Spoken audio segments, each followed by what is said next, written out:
இன்றைக்குரிய தியான வசனம் 1 பேதுரு 2வது அதிகாரம் 5வது வசனம். நீங்களும் ஜீவனுள்ள கற்களைப் போல ஆவிக்கேற்ற மாளிகையாகவும் இயேசு கிறிஸ்து மூலமாய் தேவனுக்கு பிரியமான ஆவிக்கேற்ற பலிகளை செலுத்தும்படிக்கு பரிசுத்த ஆசாரிய கூட்டமாகவும் கட்டப்பட்டு வருகிறீர்கள்.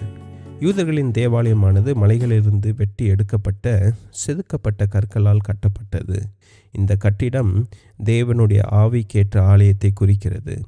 இது ஒவ்வொரு தேசத்திலிருந்தும், பாஷையிலிருந்தும், ஜனத்திலிருந்தும், உயர்ந்தோர் மற்றும் தாழ்ந்தோர், செல்வந்தர் மற்றும் ஏழை, கற்றோர் மற்றும் கல்லாதோர் என அனைத்து தரப்பிலிருந்தும் திரட்டப்பட்ட மக்களால் உருவானதாகும்.